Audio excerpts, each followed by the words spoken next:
have seen a huge discussion around the ANC in Mpumalanga after it elected Mandla Msibi as its treasurer over the weekend, despite the fact that he faces 2 charges of murder and 1 of attempted murder. At the same time, the leader of the ANC Women's League, Bathabile Dlamini, now fighting a move to remove her from her position. She was convicted and sentenced for perjury, for lying under oath. It's her second conviction for an offence involving dishonesty. All of this places the ANC step-aside resolution under the spotlight, well, once again. Khanya Vilakazi is a political analyst based at the University of Mpumalanga. Khanya, good afternoon to you. I do appreciate the time. There was a huge argument in the ANC the last time around about this. It was all around Ace Magashule. Do you think the ANC is going to have the same argument, or do you think the Magashule president is going to hold? I think the Magashule president ought to hold, Stephen, because what is good for the left should be good for the right.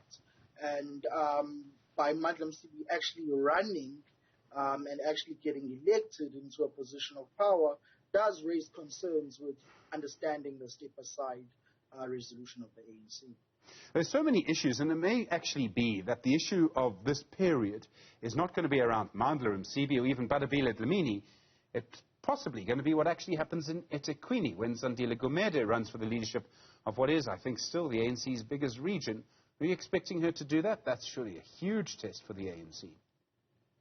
Yes, I am expecting her to contest. And I think the Mpumalanga Provincial Elective Conference was a catalyst in which other ANC people that have had to step aside will use as an example of saying the step-aside rule says nothing about getting elected, but it says everything about if you're in position of power, you then step aside from any political office, and then if convicted, you then have to voluntarily resign that position.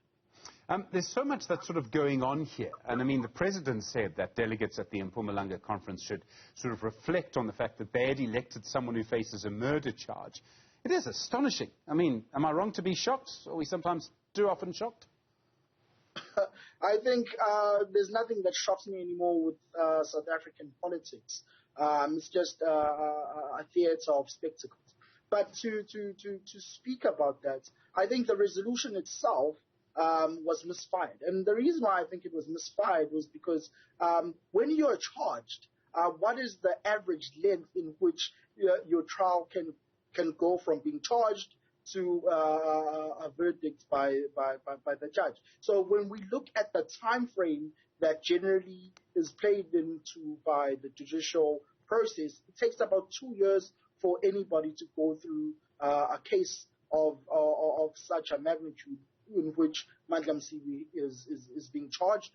But when it comes to Bathabile Dlamini, which is a charge of perjury, now the question is, why isn't the guideline specific to say any and every crime? But they always say corruption and serious crime. So who then gets to differentiate between a serious crime or a non-serious crime? There's so many different elements to all of this. And I mean, one of the key questions is, if someone steps aside, if they're charged in the ANC, do they lose political power? And I would argue that Ace Magashule, to my mind, certainly has lost political power. Certainly in public, from what I can see, very few people go to support him in court anymore. I don't know how seriously his public statements are taken. I'm not saying he doesn't have any political power. I'm saying he's lost political power. I mean, it was in 2017. It was just 5 years ago that he was actually elected to the position in the first place. Now I don't know if people really take him that seriously. But Zandile Gumede is a different kettle of fish. She has been, well, not on suspension, but sort of formally stepped aside, moved to the KwaZulu-Natal legislature. I think that was 3 years ago, and probably still has the power to be elected leader of the ANC in eThekwini. That suggests she hasn't lost political power at all.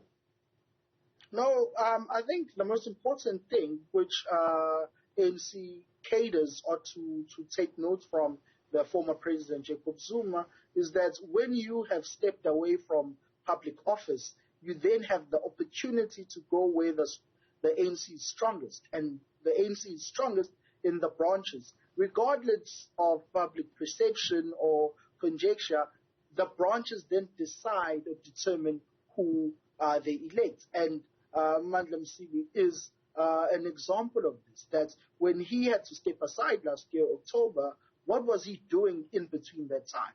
Because he no longer had to fulfill a certain MEC role, so he had all the time to go into these various regions and branches and try and campaign for a position, which ultimately he has won. There's so many other aspects to all of this. I mean, you could argue easily that all of this is likely to lead to some kind of rebellion against the step-aside resolution, that people will use this against perhaps President Cyril Ramaphosa.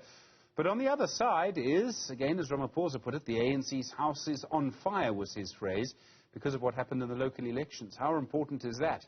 What does the ANC need to prove to voters about this resolution to stay in power, to get over 50% in 2024?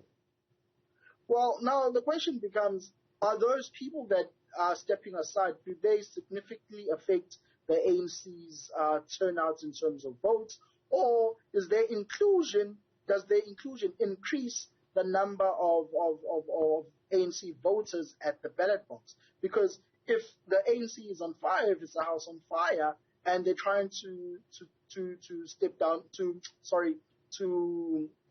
douse off the fire, then that means that the people that have been found or been convicted of any crime should step aside, but the fire is still burning. Then that means that it's not them that is the main issue. Maybe the house itself is the problem.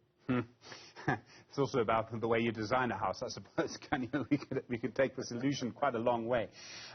There's another aspect about Mpumalanga which is really interesting, which is that the new chair and the provincial secretary have both said that they believe that President Ramaphosa should, what's the phrase we use nowadays, make himself available if he is nominated for a second term. What they mean is that they support him. Now, the Limpopo leader said the same thing, the Northern Cape has said the same thing. I'm fairly certain, I speak with no special knowledge, but I suspect that Gauteng will say the same thing. Oscar Mabuyane is running a contest in the Eastern Cape. If he wins and he is the incumbent, he's likely to say the same thing. Are we likely to have a political year which is actually not as dramatic as some people were expecting, that Ramaphosa maybe is virtually uncontested at the end of it all? Well, it might happen, Stephen. But now we need to look at how people are strategizing in the ground right now.